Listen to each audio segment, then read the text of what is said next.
American first known sawmill was built in the present town of South Berwick, Maine in 1634.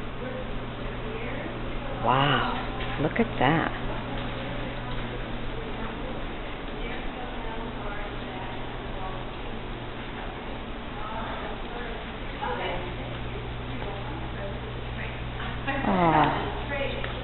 And this is how the sawmills used to do it. Look at that.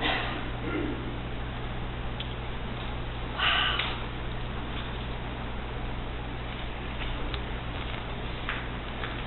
The most common tool for handling logs in the woods and near the sawmill was the swing or cant dog,